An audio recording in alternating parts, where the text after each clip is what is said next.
The United States and Russia are believed to have drafted a new framework to end the Russia-Ukraine war. Under this plan, which covers 28 points, Ukraine would be required to concede both territory and its weapons and the size of its standing army. This news came just a day before the Ukrainian President Volodymyr Zelensky was due to meet with U.S. Army officials in Kiev. The big question, though, is, has Donald Trump now dumped Zelensky in Ukraine in his bid to come across as a peacemaker and end this nearly 4-year-long conflict?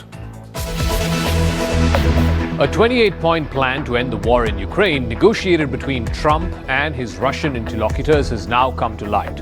The plan would basically require Ukraine to surrender territory, significantly reduce the size of its army, and relinquish some types of weapons.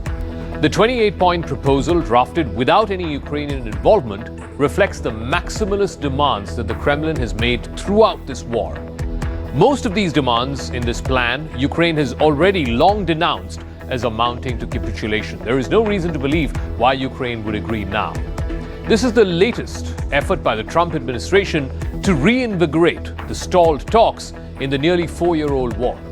But some Ukrainian commentators also saw this proposal as a bid by Russia to press Ukraine for concessions. Significantly, it comes at a time when the government of President Volodymyr Zelensky is weakened by a high-level corruption scandal. Some of his key allies have been caught up in the scandal, where they are alleged to have profited in millions of dollars while sending Ukrainian soldiers into the battlefield. Kiev is also under growing pressure on the battlefield as Russian forces make gains in the contested eastern Donbas region. The Ukrainian military has been stretched thin, it's running out of men and morale. The White House did not comment on the contents of this latest proposal, but they say that they're always open to peace.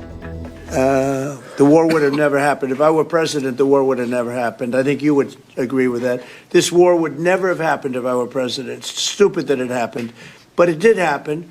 I inherited the war, and I think we're going to get it ended not too distant future. The United States is reviving its diplomatic efforts after meetings over the summer between Ukrainian and Russian officials. There was also the Alaska summit that happened between President Trump and President Putin of Russia, but none of these meetings produced any major breakthroughs.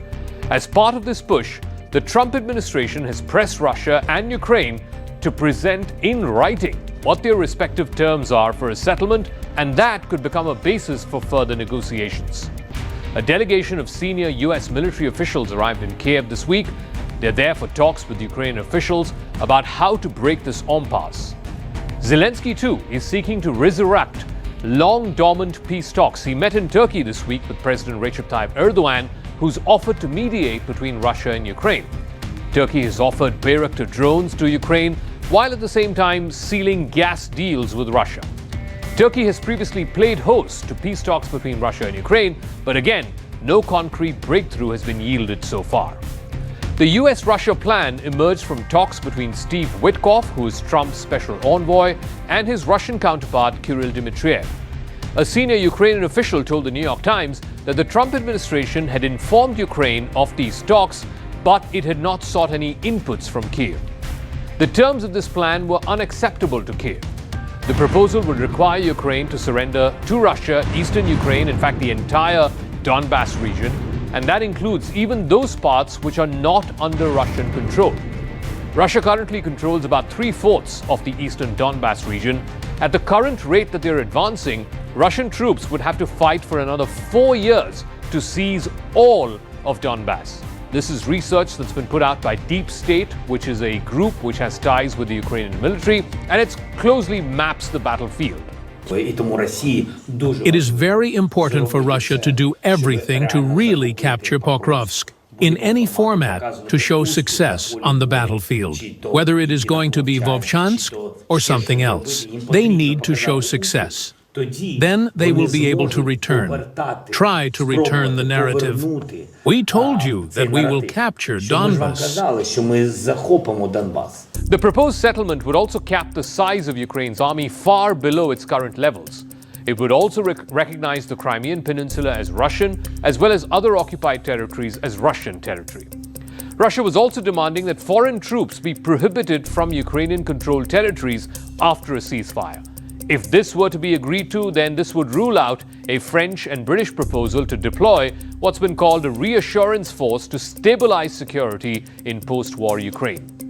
The settlement proposal, the latest one, the 28-point proposal by Trump and his team, is similar to the one that Russia had presented in the talks in 2022. Moscow subsequently lost about half of the territory that it had captured in the initial invasion. But now, in the last few months, Russia has recaptured much of its lost territory. In fact, this year, the tide has turned in Russia's favor, as Russian forces have pierced through long-held Ukrainian positions on the battlefield.